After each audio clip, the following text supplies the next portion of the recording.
Ассалаумағалейкум көрермендер, менің каналыма подписация етіп, жазылып қойыңыздар, поделиться етіп, комментарий жазып жіберіңіздер. Мен сіздерге өте қызық оқиға салатын боламын бұйырса.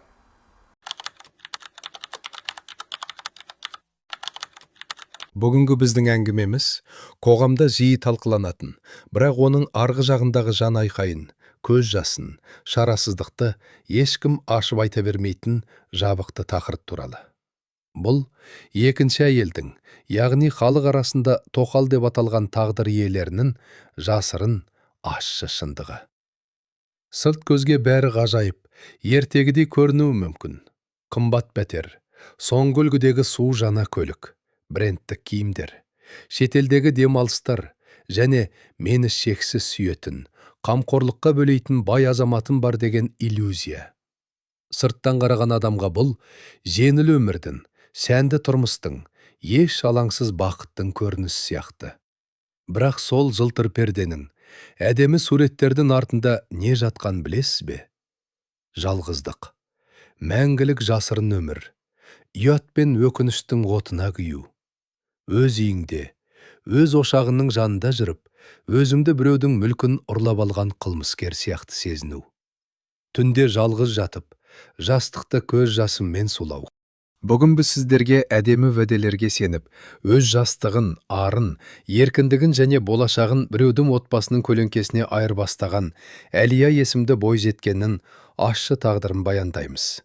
Бұл ойдан шығарылған арзан армандау емес.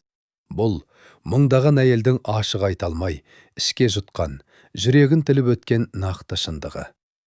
Егер сіз де екінші әйел болу оңай жол, бақыттың төресі, жеңіл тұрмыс деп ойласаңыз, бұл баяндаманы соңына дейін тыңдаңыз. Мүмкін бұл хикая біреудің өмірін орны толмас өкініштен, үлкен қателіктен сақтап қалар. Әлия 27 жасқа толғанда өз қатарының алды, айналасына нұр шашқан ерекше қыз еді. Жоғары білімді, Алматыдағы ірі халықаралық логистикалық компаниялардың бірінде жетекші маман болып жұмыс істейтін. Бойында қазақы тәрбиесі де, заманауи парасаты да, өзіне деген сенімділігі де бар еді. Ибалы мінезіне, ашық инабаттылығына сүйсінбейтін адам кем-де-кем. Ата-анасы ауылда тұратын қарапайым, еңбекқор адамдар.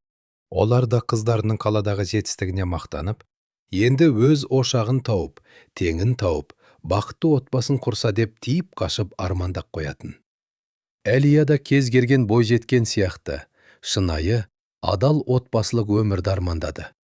Ол өзінің болашақ жарын елестеткенде, таңертең бірге шай ішіп, жұмысқа бірге шығатын, мерекелерде ата-анасына бірге баратын, ашық аспан астында, халықтың көзінше ешкімнен жасқанбай қол ұстасып жүретін, бала сүйіп, қуанышы мен қайғысын тең бөлісетін адал азаматты көретін. Оның ойында ешқашан біреудің күйеуіне көз алайту, немесе біреудің дайын ошағына соғанақтық жасау деген арам ой болған емес. Бірақ тағдырдың жазған соқпағы, адамның санасын улайтын сезім торы, оны мүлде басқа суық арнаға бұрды. Арманмен таныстық кездейсоқ басталды. Арман 40 жастағы, құрылыс және логистика саласында аты шыққан, беделді, өзін ұстауы да, сөйлеген сөзі де орнықты, сенімді, салмақты азамат еді.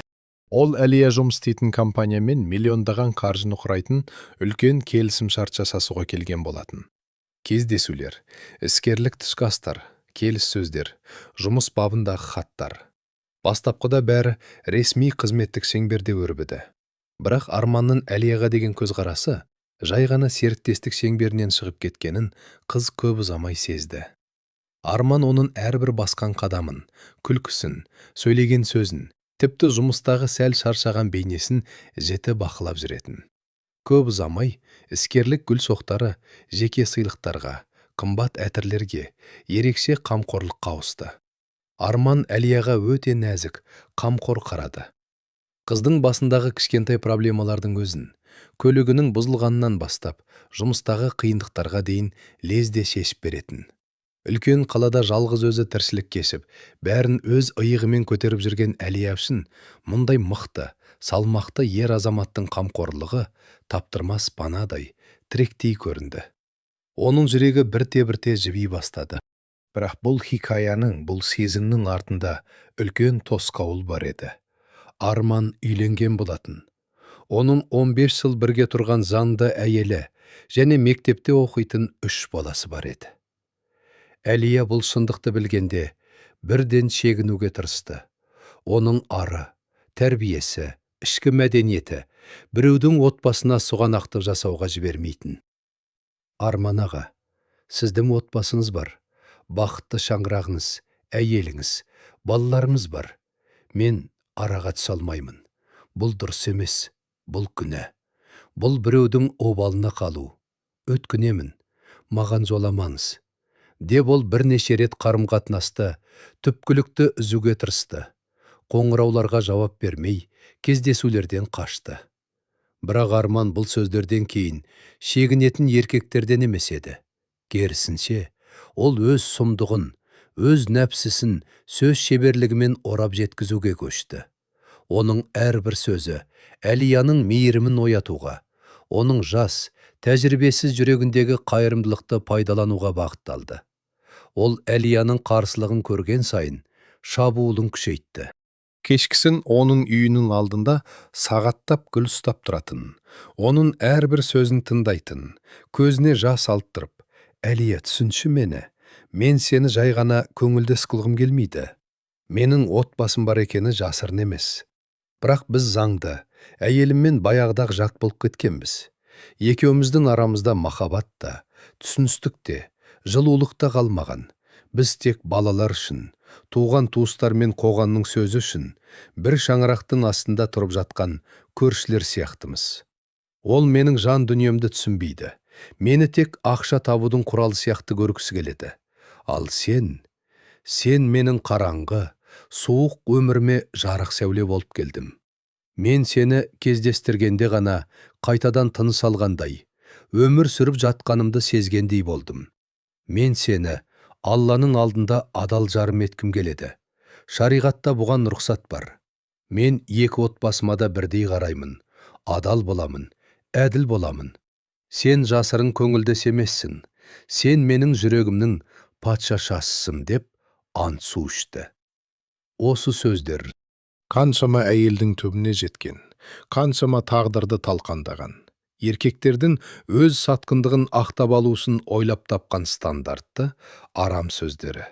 Бірақ қашық болып, сөзге сеніп, сезімнің жетегінде жүрген Әлия бұл сөздердің артында үлкен манипуляция, өзін өзі алдау жатқанын түсінбеді.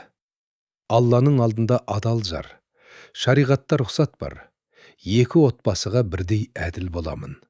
Бұл сөздер сүйікті азаматынан қол үзіп қалғысы келмеген Әлияның ішкі ар ұятын тыныштандыратын ең күшті, қауіпті ақтауға айналды.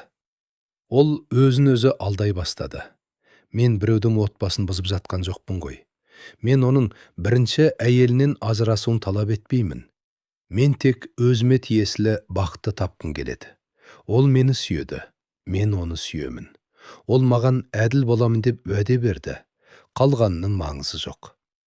Бұл оның өміріндегі ең үлкен, ең өкінішті, орны толмас қателік еді. Күздің салқын, қараңғы жаңбырлы кеш еді. Алматының шетіндегі көзге түсе бермейтін шағын мешіттердің бірі. Мешіт іші тып-тыныш, суық. Неке қию рәсіміне Әлияның ата-анасы да, туған туыстары да, құрбылары да қатысқан жоқ. Мұнда ешқандай қуаныш, торт, ақ көйлек, қуанышты күлкі болмады. Онда тек Арманның тапсырысы бойынша келген екі куәгер, Арманның жеке жүргізушісі мен оның бизнестегі аузы берік серіктесі ғана бар еді. Молда неке қию дұғасын оқып, шариғат бойынша сұрақтар қойып жатқанда, Әлияның бойын түсініксіз, суық бір үрей биледі. Оның жүрегі бақыттан емес, белгісіз қорқыныштан, ұяттан дырс-дырс соғып тұрды. Ол өзінің кішкентай күнінен бергі арманын еске түсірді. Ол ақ көйлек киіп, әкесінің қолынан ұстап, анасының ақ батасын алып, туған туыстарының қуанышты, көз жасымен ұзатылатын күнін елестетуші еді. Ал қазірше бәрі жасырын, бәрі ұрланып, біреуден қорқып жасалып жатқандай. Неке қиылып болған соң, Арман Әлияның саусағына қымбат гауһар тасы бар жүзік тақты. Бірақ дәл сол жерде, мешіттің босағасынан шыға берісте, ол бірінші суық шартты қойды. Жаным, құтты болсын. Енді сен менің Алла алдындағы адал әйелімсің. Бірақ бұл жүзікті тек үйде, екеуміз жалғыз болғанда кигеніңді қалаймын. Жұмыста немесе менің таныстарымның, достарымның көзінше тақпай-ақ қой. Қазірше бұл біздің кішкентай сырымыз болып қала тұрсын. Уақыты келгенде бәрін реттеп алған соң ашық айтамыз, жарай ма? Ашық айтамыз, уақыты келгенде. Бұл сөздер Әлияның санасында уақытша үміт отын жаққанымен жүрегін мұздатып жіберді. Сол түні Арман Әлияны қаланың орталығындағы еңселі, су жаңа, элитті тұрғын үй кешеніндегі 2 бөлмелі пәтерге алып келді.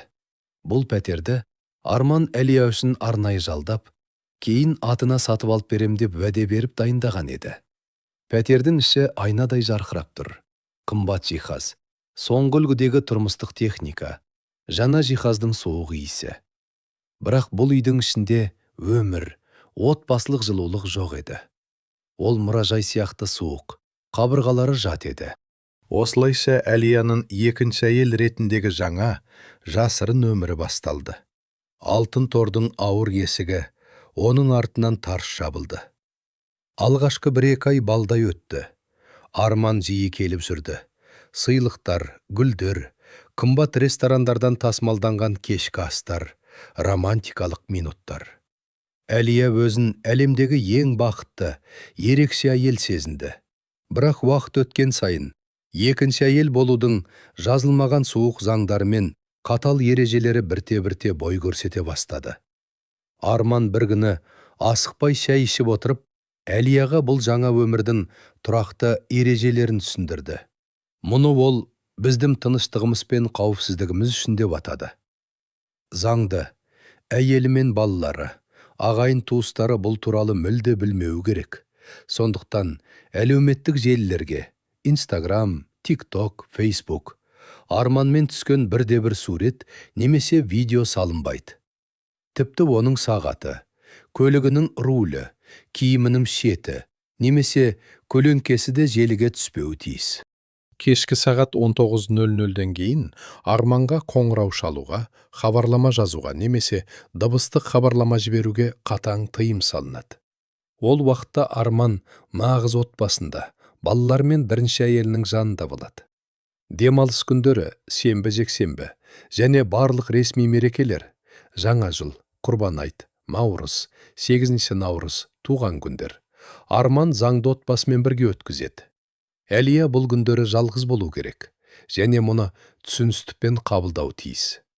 Көшеде, қоғамдық орындарда, сауда орталықтарында қол ұстасып жүруге, құшақтасуға болмайды. Себебі Арманның таныстары, бизнестегі серіктестері немесе туыстары көріп қалуы мүмкін. Әлияның өзінің ата-анасы мен бауырларына бұл жағдайды айтуға әлі ерте. Олар кәрі адамдар, түсінбейді, жүректері ауырады, сосын айтамыз деген сылтау алға тартылды. Осылайша, Әлия бір сәтте қоғамнан, туған туыстарынан, достарынан жасырылатын құпия объектіге айналды. Ол жұмыстан кейін үйге асығатын, бірақ бұл үй оған пана емес, абақты сияқты көріне бастады. Ол әлеуметтік желіде құрбыларының суреттерін көргенде іштей қанжылайтын. Оның құрдастары күйеулерімен бірге ашық қыдырып, мерекелерде суретке түсіп, ата-аналарының батасын алып, бақытты, еркін өмір сүріп жатты. Ал Әлия ше? Ол өзінің заңды күйеуін өз пәтерінің 4 қабырғасында, перделері жабылған бөлмеде де ғана құшақтай алатын. Егер сыртқы есіктің қоңырауы соғылса, ол тіпті есікті ашуға қорқатын. Ол өзін біреудің бақытын, біреудің күйеуін ұрлап алған қылмыскер сияқты сезіне бастады. Бұл оқиға Әлияның көзін алғаш рет сұмдық ақиқатқа ашқан, оның жүрегін тілгілеген күн еді. Жұманың кеші. Әлия бұл күнге ерекше дайындалды. Апта бойы Арман жұмыстарымен қолы тимей, дұрыс кездеспеген еді. Таңертең ол, жұма күні кешті тек екеуміз өткізейік. Мен ертерек келемін, арнайы уақыт бөлдім. Сен сағындым деп сүйіп кеткен болатын. Әлия қуаныштан төбесі көкке жеткендей болды. Ол күн бойы ас үйде дайындалды. Арманның ең сүйікті тағамы ет асып мәнті түйді. Әдемі салаттар дайындады. Дүкеннен қымбат шырын, тәттілер сатып алды. Үйді жарқыратып тазалап, дастарханды ханның сарайында етіп жайды. Ол өзінің ең әдемі қызыл көйлегін киді. Шашын сәндеп, жеңіл иіс суын септі. Майда шамдарды жағып, үйде романтикалық, жылы атмосфера құрды. Бұл оның ерлі зайыптылар сияқты өмір сүру туралы кішкентай арманға толы елеседі. Сағат 18:30. Дастархан дайын.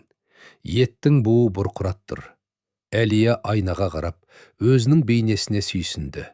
Жүрегі толқып, есіктің ашылуын күтті. Сағат 19:00. Есік қағылмады.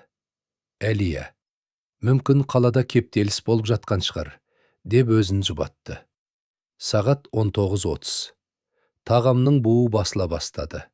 Әлия терезеге барып, ауладағы әрбір тоқтаған көлікке үмітпен қарады. Бірақ Арманның қара жол талғамайтын көлігі көрінбеді. Сағат 20:15. Әлия шыдай алмай, телефонды қолына алды. Ереже бойынша сағат 19:00-ден кейін хабарласуға болмайды. Бірақ ол мүмкін бірдеңе болып қалды ма? Апатқа ұшыраған жоқ па деп қобалжып, жасырын хабарлама жазды. Жаным, бәрі дұрыс па? Мен сені күтіп, одан да қатты алаңдап отырмын. Телефон тұтқасы суық тыныштықта жатты. Хабарлама оқылмады. Екі көк белгі жанбады. Сағат 21:30. Шамдар жанып бітуге айналды. Ыстық тамақ суып, үстіне май қатып қалды. Сағаттың тықылдаған дыбысы Әлияның миын жеп бара жатқандай еді. Ол жалғыз өзі дастархан басында отырды. Төрт қабырға оны қысып, тұншықтырып бара жатқандай болды. Сағат 22:45-те телефон экраны жарқ етті. WhatsApp-тан хабарлама келді. Әлия атып тұрып телефонды алды. Арманнан келген қысқа, суық хабарлама. Бүгін бара алмаймын. Үйде проблема болды. Бала ауырып қалды. Тоспай жата бер. Үйде проблема болды. Бұл үш-ақ ауыз сөз Әлияның жүрегіне өткір пышақтай қадалды. Ол телефон ұстаған күйі орындыққа сып етіп отыра кетті. Тамағына өксік тығылды. Көзінен жас сорғалап аға бастады. Үйде проблема болды. Арман үшін үй, бұл Әлия тұрып жатқан мына еңселі қымбат пәтер емес еді. Арман үшін үй, бұл оның заңды әйелі мен балалары тұратын, аты ашық, абыройлы шаңырағы болатын. Ал Әлияның пәтері ше? Бұл үй Арман үшін не еді? Бұл үй, ол дем алып кететін, жұмыстан шаршағанда көңіл көтеретін, қонақ үй сияқты уақытша тоқталатын орын ғана еді. Бұл жерде Арманның үйі де, өмірі де, болашағы да жоқ болатын. Әлия сол түні дастархандағы суып, майы қатып қалды тамақты қоқысқа төгіп жатып, бірінші рет өзінің қандай сұмдық, қорқынышты қақпанға түскенін ұғына бастады. Ол өзін заңды жар емес, жай ғана қымбат, жасырын ермек сияқты сезінді. Сол түннен бастап, Әлияның ішкі әлемінде үлкен асты үстіне түскен өзгеріс болды. Ол айнаның алдына келіп, өз бейнесіне ұзақ қарады. Көзінің асты ісіп, жанарындағы баяғы жалын, өмірге деген құштарлық сөнген. Ол не бары 27 жаста, бірақ өзін 40 жастағы шаршаған, өмірден түңілген, бар үміті өшкен әйелдей сезінді. Ол өзіне өзі қатал сұрақтар қоя бастады. Мен не істеп жүрмін? Менің бұл өмірдегі орным қайсы? Менің болашағым не болмақ? 5 жылдан кейін, 10 жылдан кейін не өзгереді? Егер мен ауырып, ауруханаға түсем, маған кім қарайды? Арман ба? Жоқ. Егер оның заңды үйінде отбасылық кеш, немесе қонақтар болса, ол менің жаныма келе алмайды. Егер мен бала босансам, ол баланың тағдыры не болады? Ол да мен сияқты жасырын, әкесінің кегін ашық айта алмай, көлеңкеде өмір сүре ме? Ата-анама не айтамын? Оларға мен біреудің екінші әйелімін, мені ешкімге көрсетпейді, мен көлеңкедемін деп қалай бетіне қараймын? Ол Арманның берген алтын жүзігіне қарады. Бастапқыда бұл жүзік оған махаббат пен бақыттың символы болып көрінген еді. Ал қазір бұл жүзік оның саусағын сиқырлы, ауыр бұғау сияқты қысып тұрғандай сезілді. Әлия бұл некенің, бұл қарым-қатынастың Алла алдында мешітте қиылғанымен, шын өмірде, адамдар арасында, қоғамда ешқандай салмағы жоқ екенін түсіне бастады. Ер азамат өзінің негізгі өмірін, болашағын, абыройын, байлығын бірінші отбасы мен балалармен байланыстырады. Ал екінші әйел, ол тек уақытша, жасырын, ешкімге көрсетуге ұят, құпия болып қала береді. Бірақ бұл ащы шындықтың бастамасы ғана еді. Әлия әлі алда оны қандай ауыр соққылар, қандай қорлықтар, екі әйелдің арасындағы сұмдық соғыс пен көз жасы күтіп тұрғанын білмейтін еді. Арада 6 айдай уақыт өтті. Сырт көзге бәрі орнында сияқты еді. Арман Әлияның пәтеріне аптасына 2-3 рет келіп тұрады. Ақшасын береді. Қымбат сыйлықтарын аямайды. Бірақ Арманның заңды шаңырағында, оның 15 жыл бірге тұрған әйелі Айнұрдың жүрегінде үлкен күмән ұялай бастаған еді. Әйелдің түйсігі ең заманауи детективтен де өткір. Айнұр күйеуінің мінезінен, әрекеттерінен өзгерістерді байқамай қалмады. Арман соңғы айларда тым өзгеше болып кетті. Ол үйге келгенде телефонын үнемі төмен қаратып қоятын. Телефонға хабарлама келсе, селт етіп, бөлмеден шығып барып жауап беретін. Телефонына пароль қойып, тіпті жуынатын бөлмеге де өзімен бірге алып кіретін болды. Үйге келгенде бұрынғыдай балалармен ойнап шай ішіп отырмайды. Ойы сұраулы, жанары өзге жақта жүретін. Ең бастысы, Арманның үстінен бөтен, аңқыған қымбат әйел иіссуының, яғни Әлияның сүйікті әтірінің иісі шыға бастады. Жұмыстан жиналыста болдым, келіссөзде болдым деп кеш келетін күндері көбейді. Айнұр ақымақ әйел емес еді. Ол Арманның жас кезінен, түгі жоқ кедей кезінен бірге келе жатқан, оның бизнесін аяғынан тік тұрғызуға бар жастығын, денсаулығын арнаған, 3 баланың анасы, парасатты әйел. Ол күйеуін беске білетін. Айнұр бұл жағдайды үнсіз бақылады. Ол айғай су шығармай, нақты айғақ жинауға көшті. Ол күйеуінің көлігіндегі GPS навигатордың тарихын тексерді. Көліктің аптасына бірнеше рет қала орталығындағы белгілі бір тұрғын үй кешенінің ауласында сағаттап тұратынын байқады. Одан кейін Айнұр Арманның банктік есеп соттарынан жұмсалатын қаржыны бақылады. Басқа аты жөні жоқ. Жасырын есеп соттан ай сайын қомақты қаржының аударылатынын, элитті пәтердің арендасы төленетінін, қымбат зергерлік дүкендерден 2 рет есеп сот жабылғанын көрді. Ақиқаттың беті ашылды. Арманның басқа әйелі бар еді. Айнұрдың 15 жыл бойы салған махаббат қамалы, отбасылық сенімі бір сәтте күйреп түсті. Сәрсенбінің кеші еді. Сағат 20:30. Әлия өз пәтерінде Арманға кешкі ас дайындап, екеуі тыныш қана шай ішіп отырған болатын. Арман жұмыстан шаршап келгенін айтып, диванда жайғасып, Әлияның қамқорлығына бөленіп отырған. Әлия да осы сәттерде өзін нағыз отбасымыз деп алдап, көңілі орнына түскендей болатын. Кенеттен есіктің қоңырауы соғылды. Бар күшімен, ашумен, қайта-қайта ұрылған суық дыбыс. Арман орнынан атып тұрды. Оның жүзі лезде бозарып, көздерінен қорқыныш пен үрей байқалды. Сен біреуді күтіп пе едің? Курьер ме? Деп сыбырлады Арман дауысы дірілдеп. Жоқ, мен ешкімді шақырмадым, деді Әлия да жүрегі тыпыршып. Есік тоқтаусыз қағыла берді. Тіпті сырттан ашулы әйелдің дауысы мен есікті тебе соққан соққылар естілді. Арман тез арада есіктің көшесінен қарады да, сұмдықтан ес ауып кете жаздады. Сыртта оның заңды әйелі Айнұр мен өзінің туған қайын інісі тұрған еді. Айнұр сырттан айғайлады. Арман, есікті аш, сенің осы жерде екеніңді білемін. Көлігің төменуде тұр. Есікті ашпасаң, қазір полиция шақырам. Есікті шағып кіремін, аш деймін саған. Арманның қолдары дірілдеп, маңдайынан сорғалап тер ақты. Ол баяғы мықты салмақты бизнесмен емес, қылмыс үстінде ұсталған қорқақ балаға айналып кетті. Ол ары-бері жүгіріп, не істерін білмей састы. Әлия не болған түсінбей, қорқыныштан денесі қалтырап тұрды. Арман есікті ашуға мәжбүр болды. Есік ашылысымен, бөлмеге ашудан көздері қанталап кеткен Айнұр кіріп келді. Оның артынан қайын інісі кірді. Айнұр пәтердің ішін, дастарқанды, ілулі тұрған Арманның пиджағын, аяқ киімін көріп, сұмдық ашуға мінді.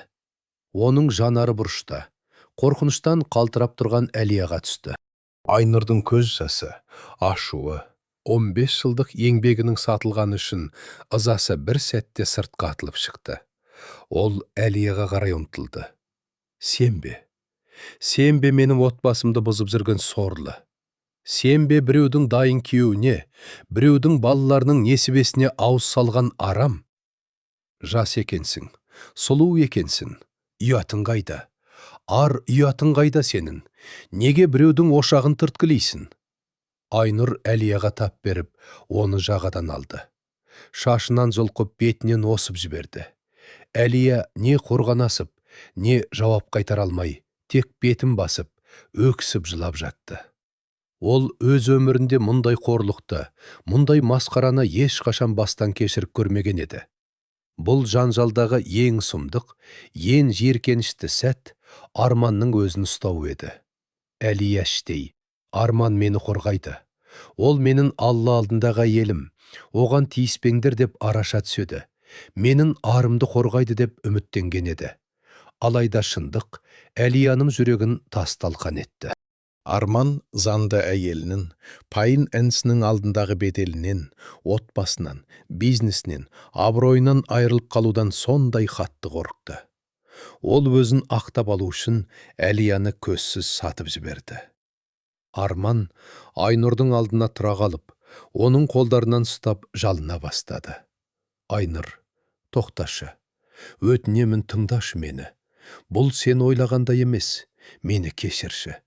Бұл қыздың өзі менің артымнан қалмай жүрді. Ол менің ақшам бар екенін біліп, өзі асылды, мені азғырды. Мен жай ғана қателестім, еркектігім ұстап кетті. Менде ешқандай сезім жоқ. Мен тек сені сүйемін, балаларымды сүйемін. Бұл жай ғана уақытша қателік. Өтінемін, үйге қайтайықшы, отбасымызды бұзбайықшы. Бұл сөздер осыдан бірнеше ай бұрын Әлияның көзіне қарап, сен менің қараңғы өміріме жарық сәуле болып келдің. Сен менің жүрегімнің патшашасысың. Мен екі отбасыма да әділ боламын деп ант су ішкен Арманның сөздері. Әлия бұрышта тұрып, бұл сөздерді естігенде тыныс ала алмай қалды. Оның төбесінен жасын түскендей болды. Жүрегі бір сәтте тоқтап қалғандай еді. Ол мұна тұрған еркекке қарады. Ол баяғы салмақты, мықты, сүйікті Арман емес еді. Ол өз басын аман алып қалу үшін бәрін, кез келген әйелді таптап өтуге дайын, арсыз, қорқақ адам еді. Айнұр күйеуінің бұл мүсәпір күшін көріп, жиіркене қарады. Ол Әлияға бұрылып соңғы сөзін айтты. Естідің бе, сорлы? Сен өзіңді екінші әйелмін, мені сүйет деп ойлап жүрсің бе? Сен бұл үшін жай ғана көңілдессің, арзан ермексің. Ол сені ешқашан адам құрлы көрмейді. Ертерек ақылына кел. Болмаса, өміріңнің күлі көкке ұшады. Айнұр Арманның пиджігін лақтырып тастап, есікті тарс жауып шығып кетті. Арман артынан жүгіріп, Айнұр, тоқташы, тыңдашы деп жалынып, Әлияға бұрылып та қарамай, өзінің сатылған махаббатын жалғыз қалдырып, заңды әйелінің соңынан жүгіріп кете барды. Пәтерде тып-тыныш үнсіздік орнады. Әлия жерге сып етіп құлап егіліп жылады. Ол бөлменің бұрышында бүрісіп, өз өмірінің қаншалықты тас талқан болғанын ұқты. Бұл оқиғадан кейін Әлияның өмірі бұрынғыдан да ащы тозаққа айналды. Айнұр бұл істі жай қалдырмады. Ол ашу үстінде. Бұл жағдайды Әлияның жұмыс орнына, әлеуметтік желілерге таратып жіберді. Ол Әлияның суретін, аты жөнін, бұл әйел біреудің отбасын бұзған, біреудің күйеуін тартып алған деген жазумен парақшаларға жариялады. Ертеңінде Әлия жұмысқа келгенде, әріптестерінің көзқарасы мүлде өзгеше еді. Бұрын оған сыйластықпен қарайтын ұжым, енді одан қашқақтап, сыпсыңдап, артынан сөз айта бастады. Әйелдер оған жиіркене қарады, ал еркектер жанарларында ашық мазақ пен жеңілтек көзқарас пайда болды. Компания басшылығы да үлкен жанжалды. Беделге нұқсан келетін жағдайды қаламады. Бастығы Әлияны шақырып: «Әлия, сен жақсы мамансың. Бірақ біздің компанияның беделі бар. Сенің жеке өміріндегі бұл жанжал жұмысқа кері әсерін тигізіп жатыр. Өз еркіңмен арыз жазғаның дұрыс болар» деп жұмыстан босатты. Әлия бір сәтте сүйікті жұмысынан, беделінен, тұрақты табысынан айырылды. Бірақ ең ауыр соққы әлі алда еді. Бұл сыбыс, бұл масқара хабар Әлияның ауылдағы ата-анасының құлағына да жетті. Ауылда сөз жата ма? Ағайын туыстар, көршілер. Сендердің Алматтағы үлгілі білімді қыздарың біреудің тоқалы болыпты, біреудің отбасын бұзыпты деп сыпсындай бастады. Әлияның әкесі өмір бойы адал еңбек еткен, намысты, ауылда абыройлы қария еді. Ол бұл хабарды естігенде жүрегі шыдамай инсульт алып, аурухананың жансақтау бөлімінен бір-ақ шықты. Анасы Әлияға телефон шалып, өксіп жылады. «Қызым-ау, біз сені біреудің көлеңкесі болсын, біреудің отбасын бұзып, бізге масқара әкелсін деп өсірдік пе? Әкеңнің жағдайы мынау. Сен біздің абыройымызды жермен жексен еттің. Неге бізге айтпадың? Неге мұндай арам жолға түстім?» Әлия анасының жылаған даусын естіп, өз-өзін жек көріп кетті. Ол өзінің сатқындығы, өзінің ақымақтығы үшін тек өз өмірін ғана емес, өзін бағып қаққан ата-анасының да денсаулығы мен абыройын тас-талқан еткенін түсінді. Арада 2 апта өтті. Осы 2 апта ішінде Арман бірде-бір рет қоңырау шалмады, жағдайын сұрамады. Ол өзінің заңды әйелінің алдында ақталып, отбасын сақтап қалумен, мүлкін бөліске салмаумен әлек болып жүрген еді. Бірақ 2 аптадан кейін, ашу басылған соң, Арман кешкісін Әлияның пәтеріне қайта келді. Ол түк болмағандай, өз кілтімен есікті ашып кірді. Баяғыдай өзін қожайын сезініп, Әлияны құшақтағысы келді. «Жаным, мені кешірші. Сол күні жағдай солай болып қалды. Мен Айнұрды тыныштандыру үшін солай айтуға мәжбүр болдым. Сен түсінесің ғой, менің бизнесім, мүлкім соның атында. Егер ажырассам, бәрінен айырыламын. Бірақ мен сені әлі сүйемін. Шыдашы, сәл уақыт өтсін, бәрі басылады. Мен саған басқа жақтан пәтер жалдап беремін. Басқа қалаға көшірейін». Әлия Арманға қарады. Оның көзінен бұрынғы ғашықтық, сенім, мейірім мүлде өшкен еді. Оның орнында тек суық жеркеніш пен ащы өкініш қана бар болатын. Әлия саусағындағы Арман сыйлаған гауһар жүзікті суырып алды да үстелдің үстіне қойды. «Арман, сен сол түні мен емес, өзіңнің ақшаңды, абыройыңды, өзіңді ғана сақтап қалдым. Сен мені ешқашан сүйген жоқсың. Сен тек өз нәпсіңді, өзіңнің кәрілігіңді жасыру үшін менің жастығымды пайдаландың. Сен мені Алланың алдында адал әйелім дедің. Бірақ адамдардың алдында маған асылған арам деп жала жаптың. Мен үшін бұл хикая осы жерден аяқталды. Есікті жауып, қайтып бұл жерге келме». Арман таңырқап, ашуланып бірдеңе айтқысы келді. Бірақ Әлияның суық қатал жанарын көріп, сөз өрт алмады. Ол жүзікті алып пәтерден асығыс шығып кетті. Сол түні Әлия жалғыз өзі қалды. Бірақ бұл жолы ол қорқыныштан емес, бостандыққа шыққан адамша жеңілдеп жылады. Бұл хикая тек Әлияның ғана емес, мыңдаған қыздардың өмірінде қайталанатын ащы шындық.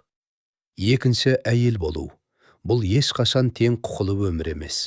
Бұл мәңгілік көлеңкеде қалу. Бұл мерекелерде жалғыз отыру, туған күнде сырттай құттықтау, ауырғанда жанында ешкімнің болмауы. Еркектер, мені әйелім түсінбейді, біз көрші сияқтымыз деген арзан сөздермен жас қыздардың санасын улайды.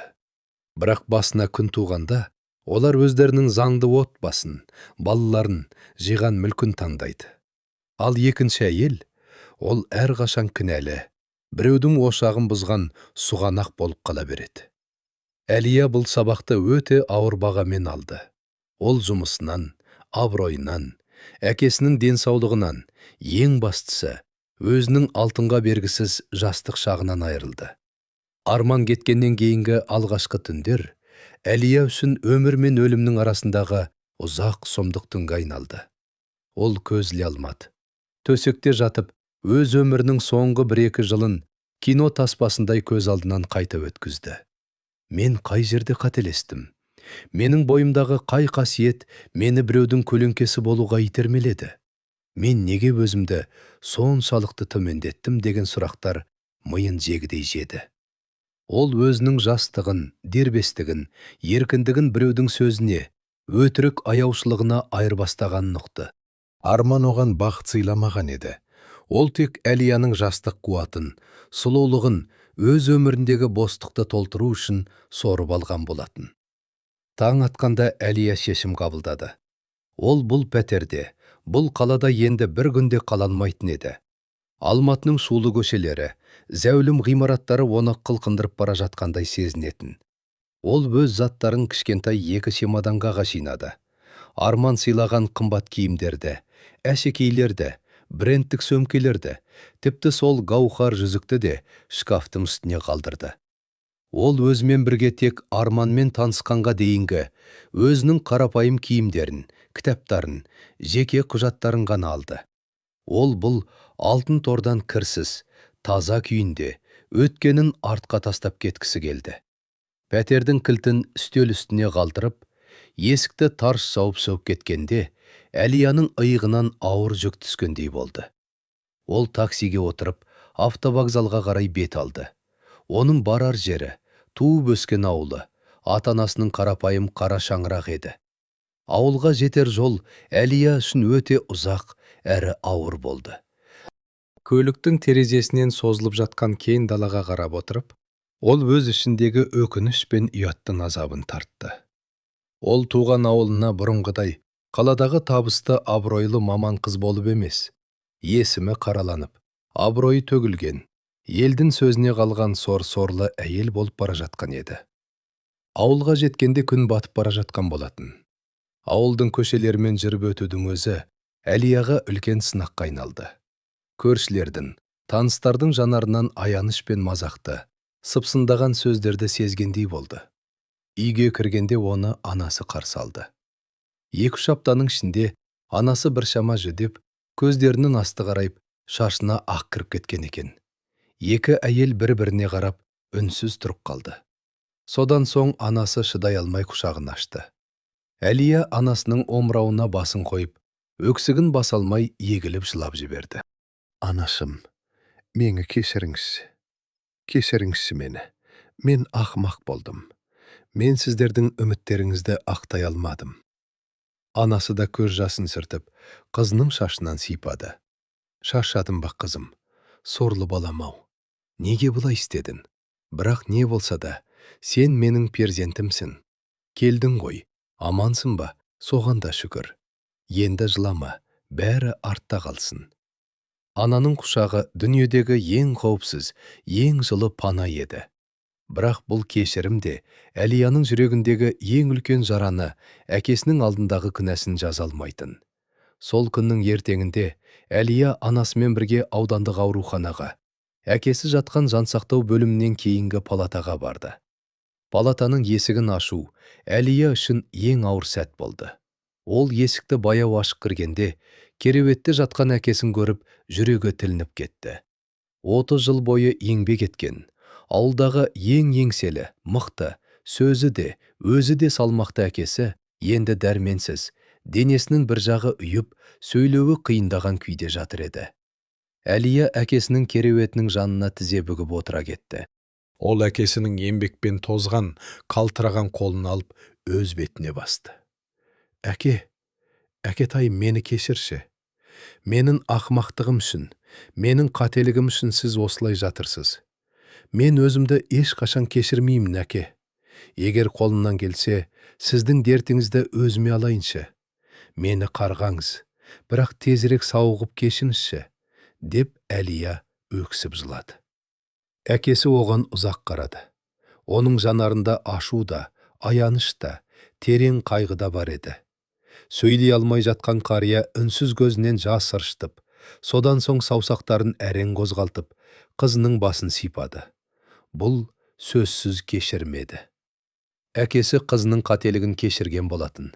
Бірақ бұл кешірімнің бағасы тым жоғары, тым ащы еді. Ауылдағы алғашқы айлар Әлия үшін ішкі арпалыспен емделудің уақыты болды. Ол үйден шықпай, әкесінің күтімімен, үй шаруасымен айналысты. Ол қолына қайтадан кітап алып, өз ойларын, ішкі жан айқайын дәптерге жаза бастады. Ол өзінің басынан өткен сорақы оқиғаны тек сор ретінде емес, өмірдің берген ауыр, бірақ қажетті сабағы ретінде қабылдауға тырысты. Әлия өзінің бұрынғы қателіктерін талдады. Өзгенің сөзіне соқырша сену. Ер азаматтың әйеліммен тұрмаймын, біз жатпыз деген сөзіне сену ең үлкен аңғалдық. Егер ол әйелін сүймесе, онымен 15 жыл тұрмас еді. Бала сүймес еді, және оны тастап кеткен болар еді. Сезімді ақылдан жоғары қою. Әйел заты, махаббат іздеймін деп, өз арын, тәуелсіздігін, болашағын біреудің табанының астына салып бермеуі тиіс. Жасырын өмірге келісу. Егер қарым-қатынас жасырын болса, егер сені жарыққа шығарудан, туыстарына көрсетуден қорқса, демек ол қарым-қатынаста саған орын жоқ. Сен тек уақытша қолданылатын ресурсың. Арада 6 ай өткенде, әкесінің денсаулығы түзеліп, таяқпен болса да жүре бастады. Ата-анасының жанында жүріп, Әлияның ішкі жарасы да бірте-бірте жазыла бастады. Ол өзіне деген сенімділікті, ішкі арын қайтадан қалпына келтіре алды. Ол енді жасырын жүруден, не болады деп қорқудан шаршаған еді. Ол қайтадан еңбек етуге, өз аяғынан тік тұруға шешім қабылдады. Әлия Астана қаласына көшуге шешім қабылдады.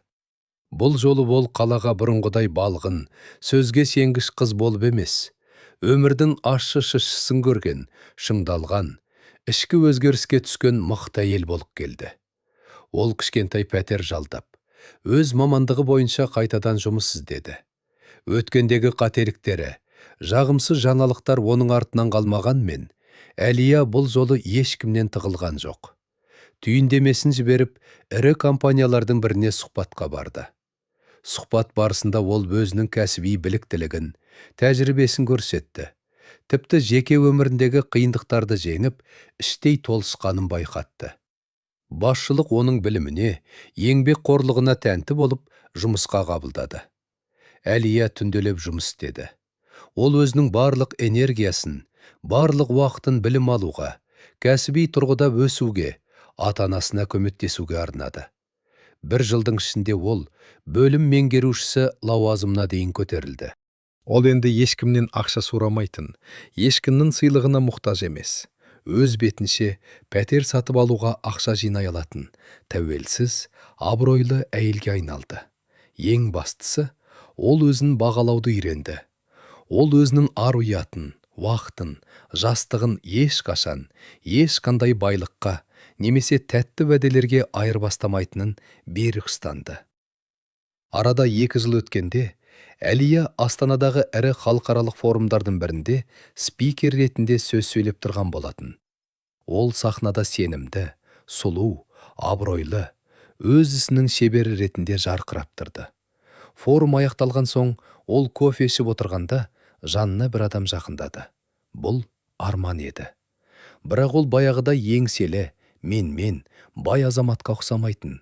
Оның шашын ақ шалған, жанары шаршаңқы, киімі де бұрынғыдай сәнді емес еді.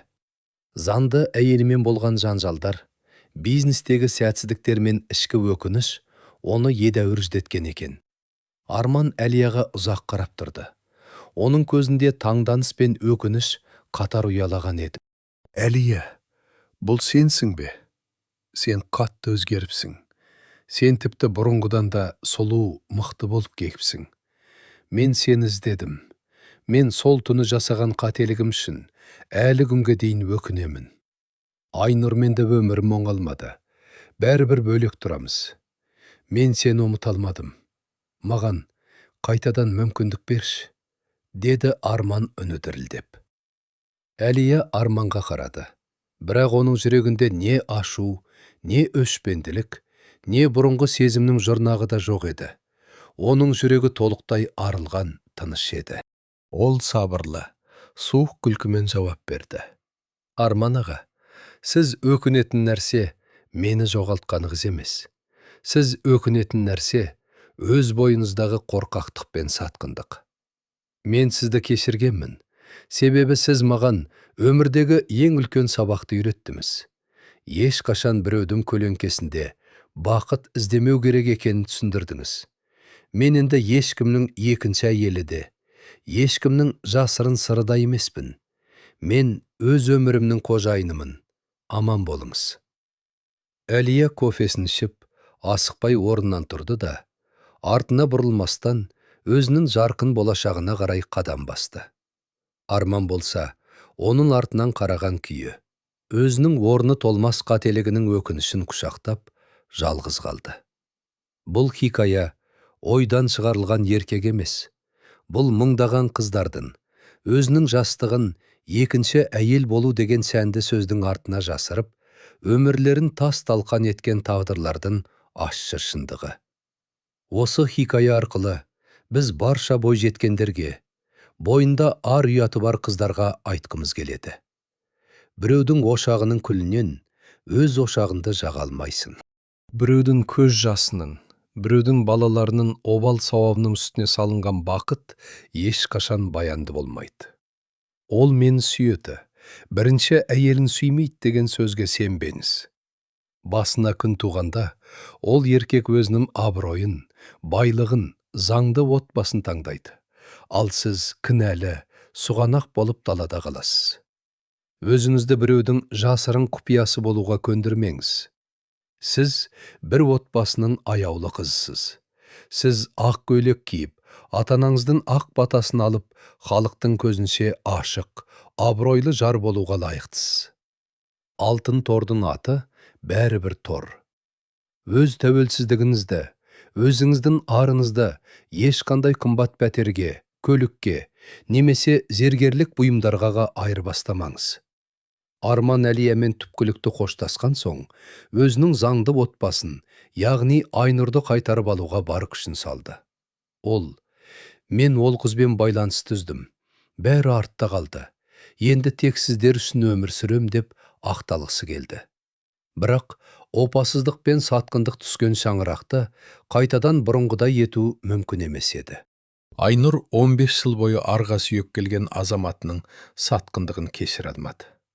Ол сырттай бірге тұрғанымен, Арманға деген сенімі, құрметі мен махаббаты отқа күйген қағаздай күлге айналған болатын. Екеуінің арасындағы жылулық мүлде өшті. Ортадағы суықтық бірте-бірте үйдегі күнделікті айғай-шуға, ренішке, ұрсысқа айналды. Балалар да бұл керісті күнде көрді. Әсіресе ес біліп қалған үлкен ұлы әкесінің анасына жасаған сатқындығын біліп қойып, әкесінен теріс айналды. Арадан 2 жыл өткенде Айнұр ажырасуға арыз берді. Арман, біз бұдан әрі бірге тұра алмаймыз. Сен маған денеңмен оралғаныңмен, жүрегіңмен, арынмен оралмадың. Мен өзімді күнде қорланғандай сезінуден шаршадым, деді Айнұр. Ажырасу процесі өте ауыр өтті. Айнұр сот арқылы Арманның бизнесінің жартысын, еңседі үйді, балалардың асырауын талап етіп, өзіне тиесілі заңды үлесін алды. Арман өзінің жылдар бойы жинаған байлығынан да, абыройынан да, ең бастысы балаларының махаббатынан айырылды. Ол бір кездері мен 2 отбасыға да әділ болам деп көкірек қаққан еді. Ал енді 2 отбасынан да жұрдай болып жажалғыз қалды. Бұл оқиғадан кейін Айнұр да қатты өзгерді. Ол бастапқыда барлық кінені тоқал болған Әлиядан көріп, оны жек көрген еді. Бірақ уақыт өте келе, ашуы басылған соң, ол бұл трагедияның түпкі тамырын түсінді. Айнұр өзінің жақын құрбысына ішкі сырын ашқанда былай деді. Мен бастапқыда сол қызды кінәлап, Оның өмірін тас талқан еткім келді. Бірақ кейін түсіндім. Кінә тек ол қызда емес еді. Негізгі сатқындық менің жанымда, менің төсегімде жатқан екен. Арман сол қызды да алдады, мені де алдады. Ол қызға әйеліммен тұрмаймын деп өтірік айтты. Маған сені ғана сүйемін деп ант ішті. Еркектің өзінде ішкі қазық, ар ұят болмаса, сырттан келген кез келген әйел оның отбасын бұза алады екен. Айнұр өз өмірін қолға алды. Ол өзінің жеке бизнесін ашып, балаларын аяғынан тік тұрғызды. Ол арманнан өш алуды тоқтатып, өз бақытын, өз тыныштығын тапты. Ол ұғынған ең басты ақиқат. Отбасын біреу сырттан келіп бұзбайды, отбасы іштен. Ерні зайыптылардың арасындағы сенім жоғалғанда күйрейді.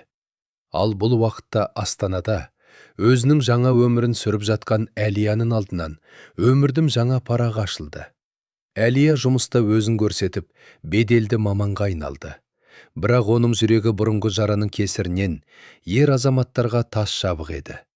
Ол өзіне жақындағысы келген, көңіл білдірген еркектерден қашқақтап, бәрі алдайды деген үреймен өмір сүрді. Дәл осы кезде оның өмірінде Нұрлан есімді азамат пайда болды. Нұрлан 32 жастағы, бойдақ, өзінің жеке сәулет бюросы бар, еңбекқор, парасатты, ұстамды жігіт еді. Ол Әлияның сұлулығына ғана емес, оның ішкі тереңдігіне, салмақтылығына, жанарындағы мұңға ғашық болды.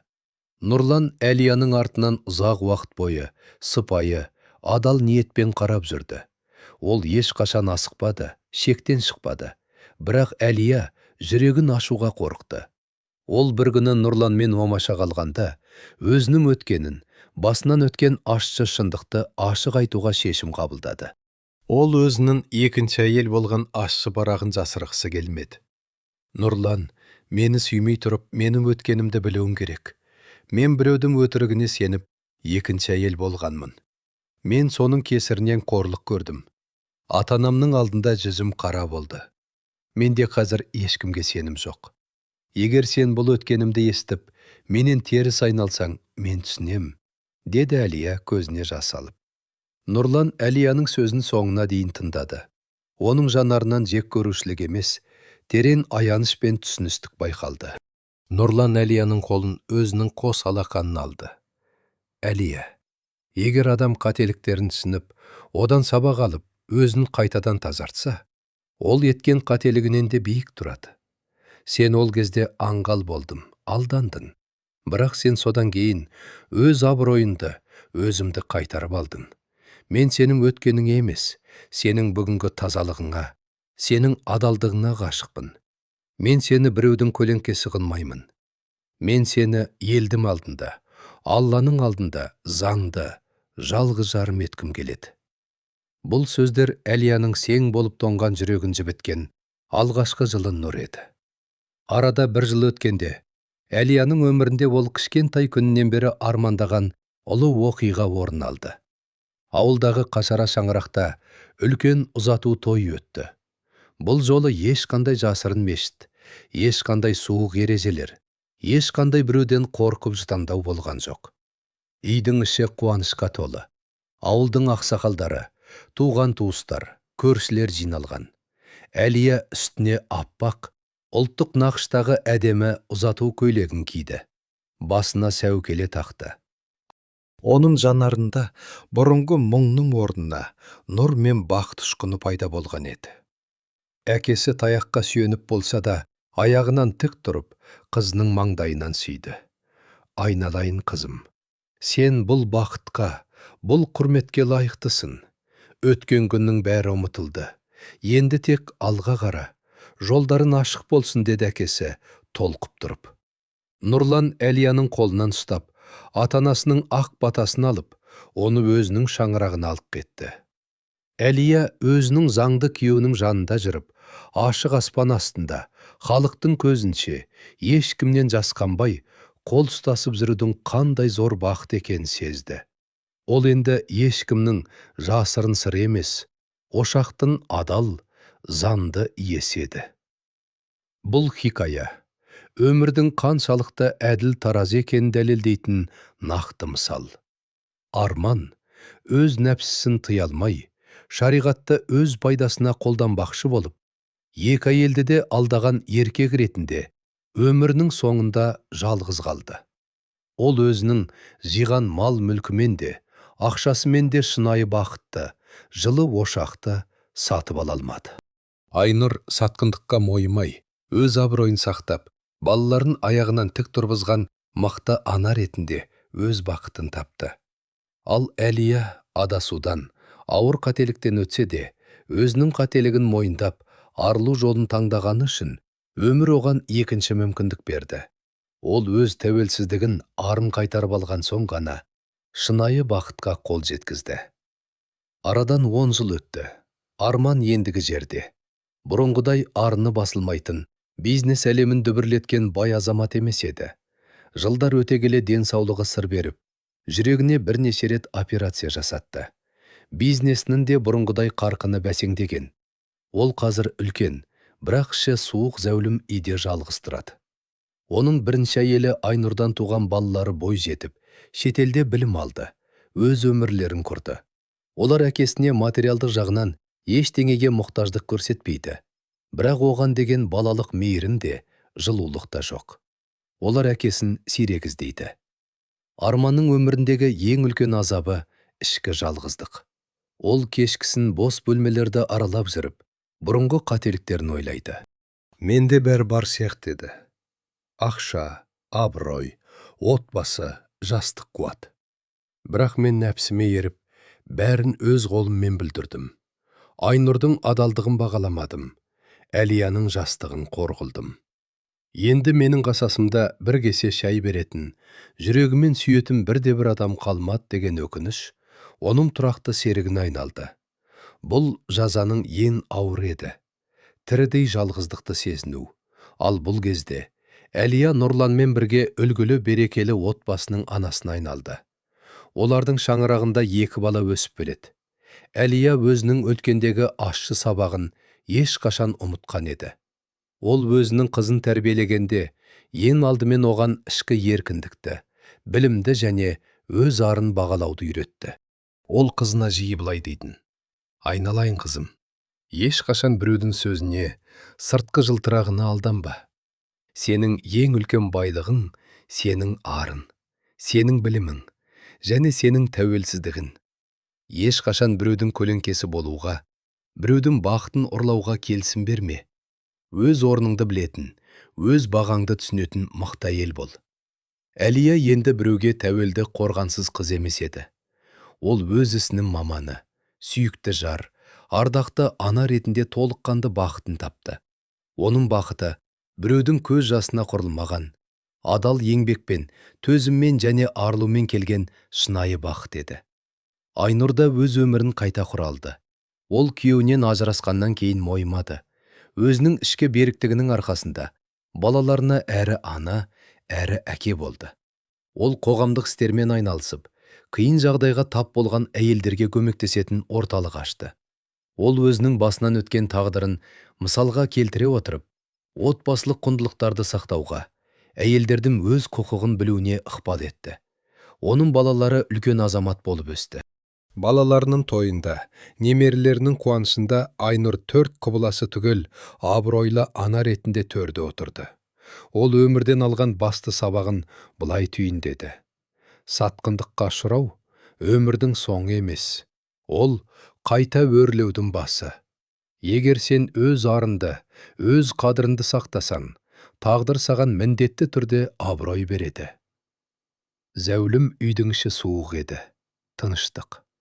Тек қабырғадағы сағаттың шық-шық еткен соққысы ғана Арманның жалғыздығын айғайлап айтып тұрғандай. Арман диванда отыр. Қолында ескі, сарғайған фотосуреттер салынған альбомы. Бұл альбомда оның 2 түрлі өмірі бар еді.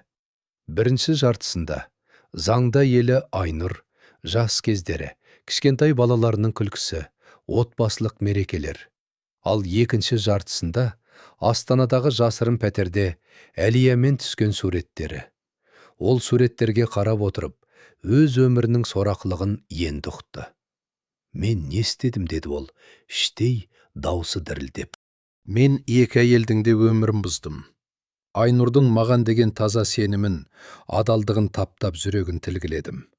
Ал Әлияның жастығын, арманын, абыройын өзімнің уақытша нәпсім үшін отқа жақтым.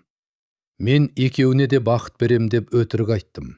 Бірақ соңында екеуін де бақытсыз еттім. Арман түнгі уақытта жиі оянатын болды. Оның түсіне Әлияның әкесі киіп келетін.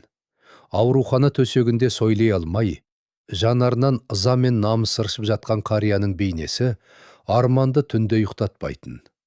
Ол өзінің байлығы, көліктері, үлкен үйлері өзінің ішкі күнәсін жуа алмайтынын, жүрегіндегі өкінішті баса алмайтынын түсінді. Ол өзі соққан алтын тордың жалғыз тұтқын еді. Күзге салым Арман туған ауылға, Әлияның ауылына қарай жол тартты. Ол бұл қадамға ұзақ уақыт бойы оқталып, батылы бармай жүрген болатын. Бірақ жүрегіндегі ауыр жүк оны тыныш қоймады. Ол ауылға бұрынғыдай қымбат, айбатты көлігімен өзін жоғары ұстайтын тәкаппар кейіпте келген жоқ.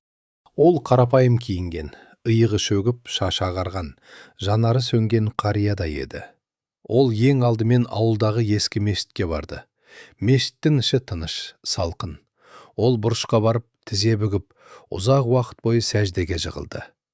Жылдар бойы көзінен жас шықпаған қатал еркек мешіттің ішінде өксір силикон жылады. Ол өз күнәларын, біреудің обал сауабын мойнына алғанын, жас қыздың тағдырын ойыншық қылғанын молынан мойындып, жаратқаннан кешірім сұрады.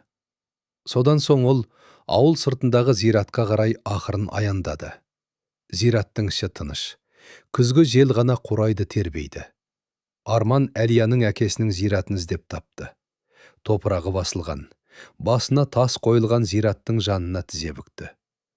Ақсақал, деді Арман, үні дірілдеп, тасқа қолын тигізіп.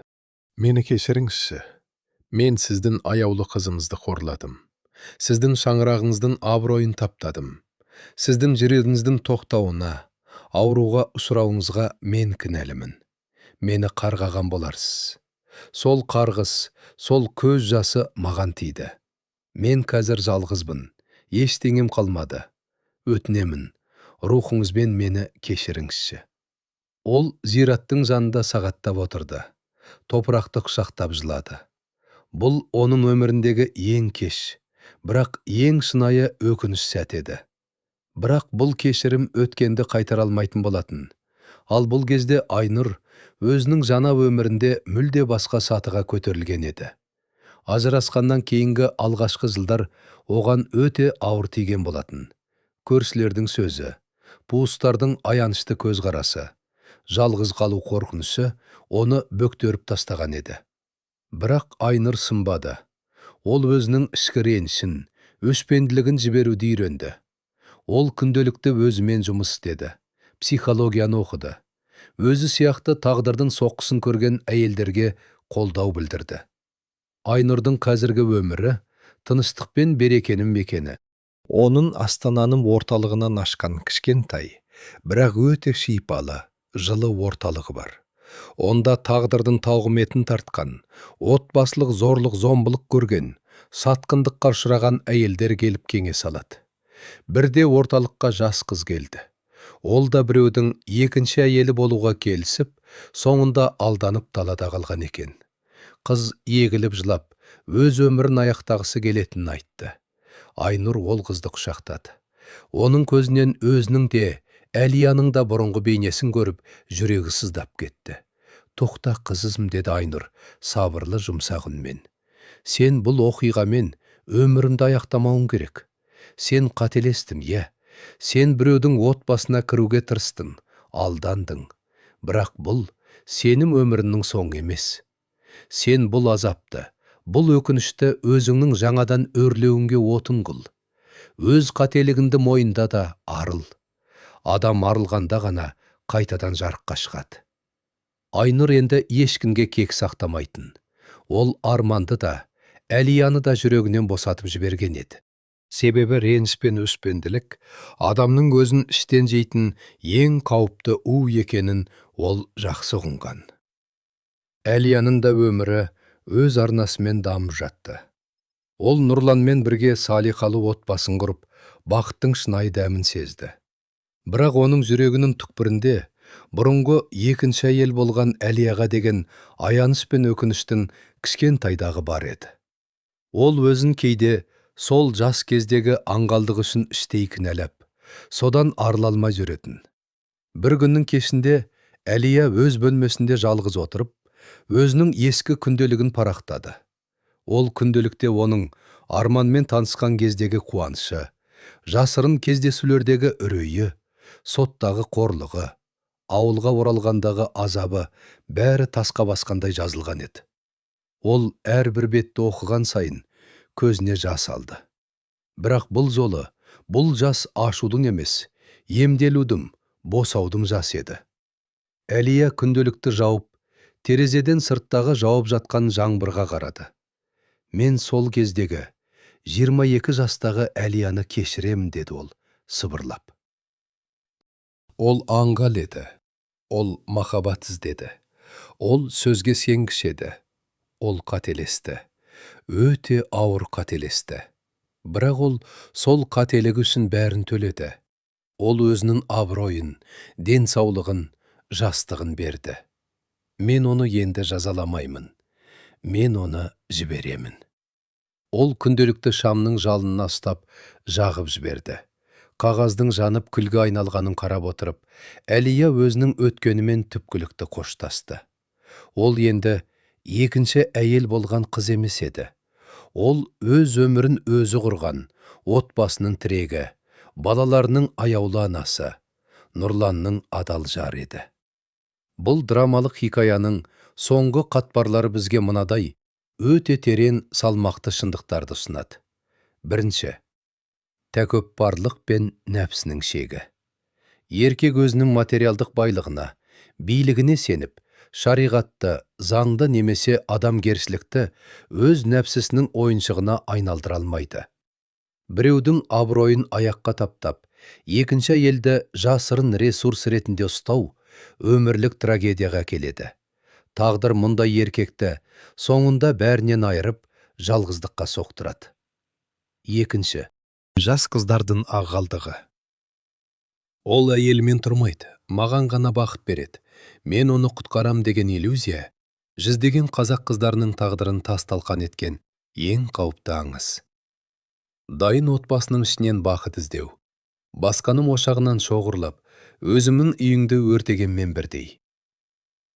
Үшінші, кешірім пен арылудың құдіреті. Адам қаншалықты құласа да, егер оның бойында ар ұяттың шын ұшқыны болса, ол қайта өрлей алады. Әлия өз қателігін мойындап, арылу жолын таңдағандықтан ғана қайтадан бақытқа жетті. Ал Айнұр кешірімділік пен сабырдың арқасында өз биігін сақтап қалды. Уақыт ең қатал, әрі ең әділ төреші. Ол ешкімнің жасында, өкінішінде, уәдесінде есепсіз қалдырмайды. Бұл оқиғаның кейіпкерлері өз таңдауларын жасады, ал уақыт олардың әрқайсысына тиесілі соңғы үкімін шығарды. Арадан жылдар өтті. Алматының қапырық түндері де, Астананың суық ызғары да, ауылдағы созылған ауыр күндердегі көз жасы да артта қалды. Өмір өз арнасына түсті. Бірақ сол оттың ішінен өткен үш адамның тағдыры үш түрлі арнаға бұрылды. Арман қазір Астананың іргесіндегі еңселі, зәулім үйде жалғызтырады.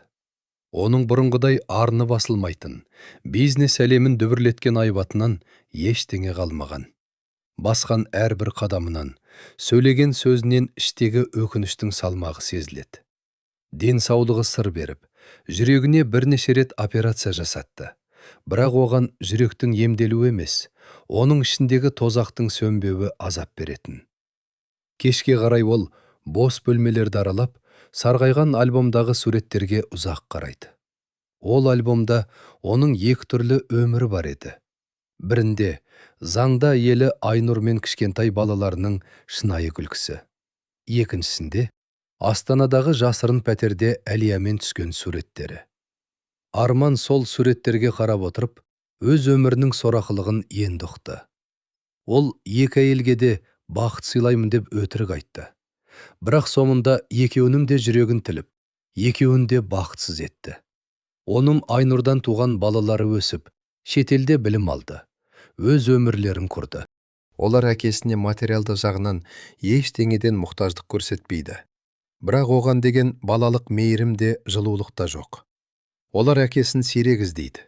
Арман өз қолымен жинаған байлығының, еңселі үйлері мен қымбат көліктерінің ішінде отырып, бір кесе ыстық шай созып беретін, жүрегімен сүйетін бірде-бір адамның жанында қалмаған түсінді. Ол өзі соққан алтын тордың жалғыз шарасыз тұтқынына айналды. Бір күні күзде ол бәрінен тығылып Әлияның туған ауылына, ауыл сыртындағы зиратқа барды. Ол Әлияның әкесінің тасы басылған зиратының жанында сағаттап тізе бүгіп отырды. Мені кешіріңіз ақсақал. Мен сіздің қызыңыздың абыройын таптадым. Сіздің шаңырағыңыздың тыныштығын бұздым деп топырақты құшақтап жылады. Бұл оның өміріндегі ең кеш, бірақ ең шынайы өкініш еді. Бірақ ол өкініш өткенді қайтара алмайтын болатын. Ал бұл кезде Айнұр өз өмірін қайтадан құрып, мүлде басқа сатыға көтерілді. Ажырасқаннан кейінгі алғашқы жылдары оған қаншалықты ауыр тисе де, ол сынған жоқ.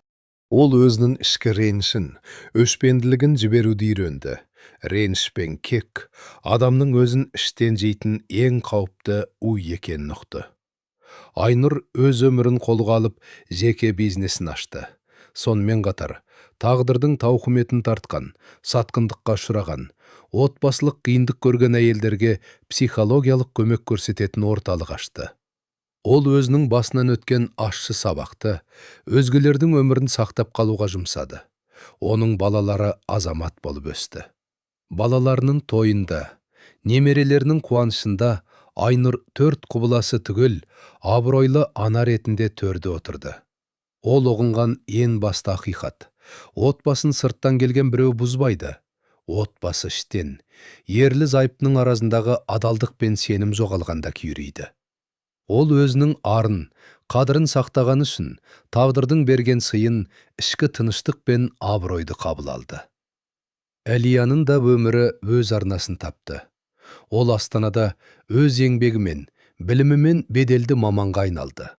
Өткендегі қателіктерінің ащы сабағын санасына мәңгіге тоқыған ол, енді ешкімнің сөзіне соқырша сенбейтін, өзін бағалай білетін мықты әйел болып қалыптасты.